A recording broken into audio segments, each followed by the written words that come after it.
بسم اللہ الرحمن الرحیم. ویورز السلام علیکم. دس از گلفام ریاض اور اسٹوڈیو میں ہمارے ساتھ موجود ہیں حافظ واصل. ویورز آپ جانتے ہیں کہ جادو کی بہت زیادہ علامات ہیں، بہت زیادہ سمٹمز ہیں جادو کی، لیکن آج ہم حافظ صاحب سے بات کریں گے کہ وہ کون سی ایسی علامات ہیں کہ جو جادو کے ہر مریض میں پائی جاتی ہیں، اور ذاتی حوالے سے ان کے کیا تجربات ہیں اس بارے میں. گلفام بھائی، اگرچہ یہ تھوڑا پہچان کرنا بڑا مشکل کام ہوتا ہے کہ جادو کی علامات کیا ہیں، نظر بد کی کیا ہیں، آسیب کی کیا ہیں. جب بھی ہم کسی مریض کو علامات بتاتے ہیں کہ یہ علامات اس کی ہیں فلاں فلاں، لیکن اس میں ہم ساتھ یہ ضرور کہتے ہیں کہ یہ ہمارا تجربہ ہے.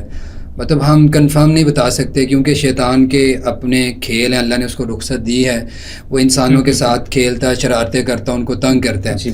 تو جادو کی علامات الگ ہیں، نظر بد کی الگ ہیں، لیکن کچھ علامات ایسی ہوتی ہیں جو بار بار ایک ہی مریض کے اندر آئی ہوتی ہیں. مثال کے طور پہ 10 مریض جادو کے آئے ہیں نا، تو ان کے اندر بار بار تجربے میں یہ دیکھتے ہیں کہ اس کے اندر یہ علامت آئی ہے. اگلا مریض جادو کا آیا، پھر دیکھتے ہیں کہ اور بھی علامت ہے، لیکن پھر وہی علامت اس مریض میں بھی آئی ہوتی ہے.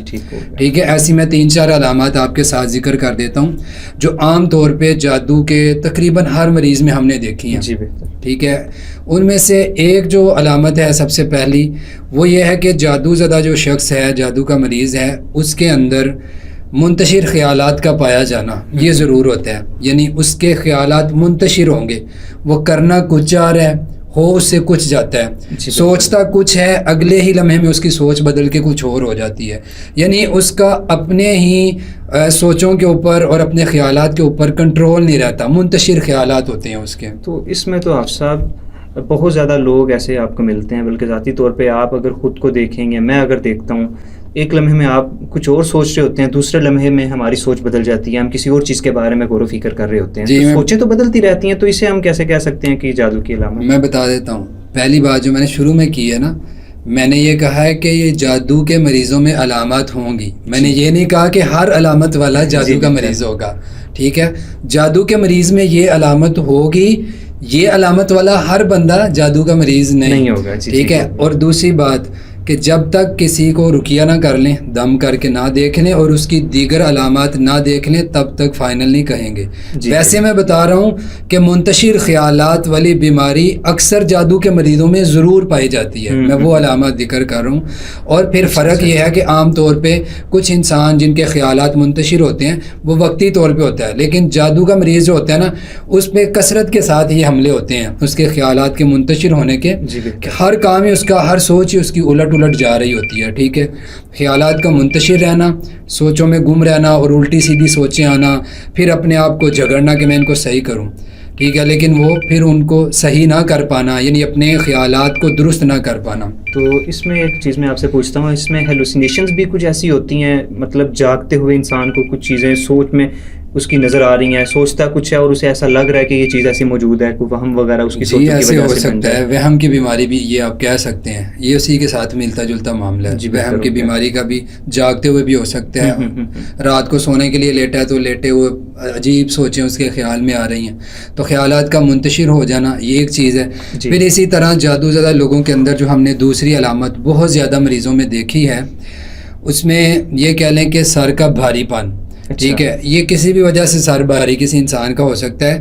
ویسے ایک بتا رہا ہوں کہ جادو کے آئے ہوئے ہر مریض کو ہم نے دیکھا ہے، تقریباً ہر مریض کو دیکھا ہے کہ وہ سر کے بھاری پن کی شکایت بہت زیادہ کرتا ہے کہ میرا سر بھاری ہے. کبھی ایسے لگتا ہے جیسے ایک بوجھ رکھ دیا ہے، یا پیشانی کے اوپر یا اس جگہ پہ ایسے مریض کہتے ہیں کہ ایسے جیسے کسی نے رکھ کے دبایا ہوا ہے. ٹھیک ہے، اس طرح کے درد، یعنی کہ عام طور پہ عام لوگوں کو جو سر میں درد ہوتا ہے اس سے ہٹ کے اس کی علامات ہوتی ہیں.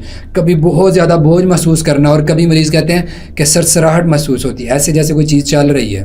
ٹھیک ہے، تو سر کا بھاری پن یہ بھی عام طور پہ جادو کے مریض میں جو وہ مائیگرین، آدھے سر کا درد، وہ بھی اس چیز میں آتا ہے؟ نہیں، وہ بالکل ایک خاص جگہ پہ ہوتا ہے، دائیں طرف ہے یا بائیں طرف ہے، لیکن یہ کبھی اس جگہ پہ ہے، کبھی دماغ کے اوپر بوجھ ہے، کبھی سرسراہٹ محسوس ہوتی ہے.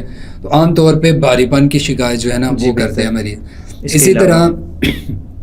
اسی طرح اس کے علاوہ جو ہے وہ تیسری علامت جو ہے جادو کے مریض جن کے اندر عام طور پہ پائی جاتی ہے، یہ بھی تقریباً 90% جو ہے نا وہ مریضوں کے اندر دیکھا ہے کہ ان کے اندر گیس کی ہوا پیٹ میں بننا، گیس بننا، قبض وغیرہ ہونا. یعنی کہ مراد یہ ہے کہ خشکی کی علامات بہت زیادہ مریضوں کے اندر ہوتی ہیں. اسٹمک پرابلم رہتی ہے ان لوگوں کو, معدے کا ایشو رہتا ہے. یہ جو گیس اور ہوا وغیرہ پیٹ میں بنتی ہے نا, بہت زیادہ یہ مریض جو ہے نا جادو کے آتے ہیں تو وہ یہ جسمانی عارضہ جو ہوتا ہے نا اس کا بہت زیادہ ذکر کرتے ہیں کہ پیٹ میں ہوا گیس رہتی ہے, اور یہ جو کانسٹیپیشن ہے یہ بھی خشکی کی وجہ سے ہوتی ہے. یہ ہوا گیس بننا اور قبض ہونا یہ ایک ہی چیزیں ہیں دونوں, یعنی خشکی کی وجہ سے. تو یہ بہت سارے مریضوں کے اندر دیکھا جاتا ہے. پھر ایسی صورت میں ہم ان لوگوں کو زیتون کا آئل استعمال کرواتے ہیں کیونکہ یہ تر گرم ہوتا ہے اور خشکی کو ختم کر دیتا ہے. تو یہ ایک علامت ہے جادو کے. اچھا پھر یہاں پہ بتا دوں میں, کیونکہ لوگ جلدی پریشان ہو جاتے ہیں, ہر گیس قبض کا مریض جادو کا مریض نہیں, لیکن ہر جادو لیکن جس پہ جادو ہے اس میں یہ پرابلم ضرور ہوگی, اس کے ساتھ یہ مسئلہ عموماً ضرور ہوتا ہے. اس کے علاوہ کوئی اور علامت بتا جی, چوتھی اور آخری علامت میں بتا دیتا ہوں آپ کو, جو زیادہ دیکھی ہے جادو کے جو مریض ہیں جو ہم نے بہت زیادہ دیکھا ہے, وہ ہے سستی کا شکار ہو جانا. اب سستی سے مراد یہ نہیں کہ گھر والوں نے کوئی کام کہا ہے تو اٹھ کے وہ نہیں کر رہا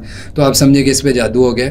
سستی سے مراد یہ ہے کہ ایک بندہ اپنے کام میں جس میں وہ مطلب اس کو روٹین سے وہ کر رہا ہے تو ایک دم اس کا دل اچاٹ ہو جانا اپنے کام سے, جس میں وہ ایکسپرٹ ہے, وہ صحیح طرح سے کر سکتا ہے, ماہر ہے, لیکن اس کا دل کرنا کہ میں شاپ پہ جا رہا ہے تو کہنا میں نے نہیں جانا, ایک دم سے چھوڑ دینا.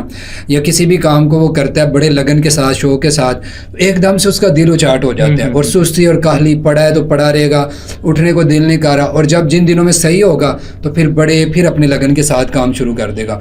تو سستی اور کاہلی ایک دم سے طبیعت میں آ جانا, یہ جادو کے مریضوں کے اندر ہم نے بہت دفعہ دیکھا ہے کہ آگے شکایت کرتے ہیں کہ سستی بہت زیادہ ہے. اس میں آپ صاحب جو پہلی آپ نے علامت بتائی خیالات کا منتشر ہونا, اور جو چوتھی علامت آپ نے بتائی کہ کام میں دل نہ لگنا اور دل کا اچاٹ ہو جانا ایسے کاموں سے جن کو انسان بڑا اچھا سمجھتا ہے, جس میں اس کی بڑی دلچسپی ہے, یہ تو ایک اس کا تعلق ذہن کے ساتھ ہو گیا, دماغ کے ساتھ, خیالات کے ساتھ ہو گیا. لیکن جو آپ نے دوسری اور تیسری چیز بتائی ہے کہ سر کا بھاری ہونا اور کانسٹیپیشن وغیرہ, معدے کے جو پرابلمس ہیں, ٹھیک ہے, یہ جسمانی پرابلمس ہیں, یہ خالصتاً جسمانی امراض ہیں, ان کا شیطان کے ساتھ کیا تعلق ہو سکتا ہے جادو کے ساتھ؟ دیکھیں گلفام بھائی, آپ نے دیکھا ہوگا شیطان جو ہیں, یعنی آپ نے پڑھا بھی ہوگا, شیطان کس چیز سے بنایا گیا ہے, یعنی جن کو اللہ نے کس سے پیدا کیا ہے؟ آگ سے. آگ کیا ہوتی ہے؟ خشک ہوتی ہے, اس کے اندر گرمی اور تپش ہوتی ہے.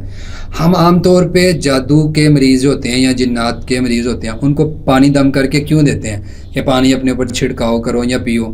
کیونکہ جو آگ کو پانی ختم کر دیتا ہے. تو دم کر کے جب ہم پانی دیتے ہیں تو وہ ایک تپش, شدت جو شیطانی اثرات کی ہوتی ہے وہ کم ہوتی ہے, ٹھیک ہے. اور خشکی کی بیماری بھی جو گیس اور قبض بنتی ہے, یہ خشکی کی بیماری ہے نا. تو خشکی کی بیماری جب پیٹ کے اندر خشکی ہو جاتی ہے, شیطانی اثرات سے بھی بعض دفعہ ایسے ہوتا ہے, تو ایسی صورت میں بھی ہم پانی اور زیتون آئل دم کر کے اسی لیے دیتے ہیں کہ شیطانی اثرات جو ہیں جسم کے اوپر جنہوں نے اثر کیا ہے وہ پانی اور یہ زیتون آئل استعمال کرنے سے کم ہو جائیں یا ختم ہو جائیں. ٹھیک ہے, تو اس لیے اس کا تعلق ہے خشکی کی وجہ سے ایسے. تو یہ 4 علامات ہیں یہ جادو کے ہر مریض. جی, ان کا 2 جو ہیں پہلی اور چوتھی, ان کا نفسیات سے تعلق ہے, درمیان والی 2 ہیں ان کا جو جسمانی جسم کے ساتھ تعلق ہے. بہت شکریہ آپ صاحب, السلام علیکم.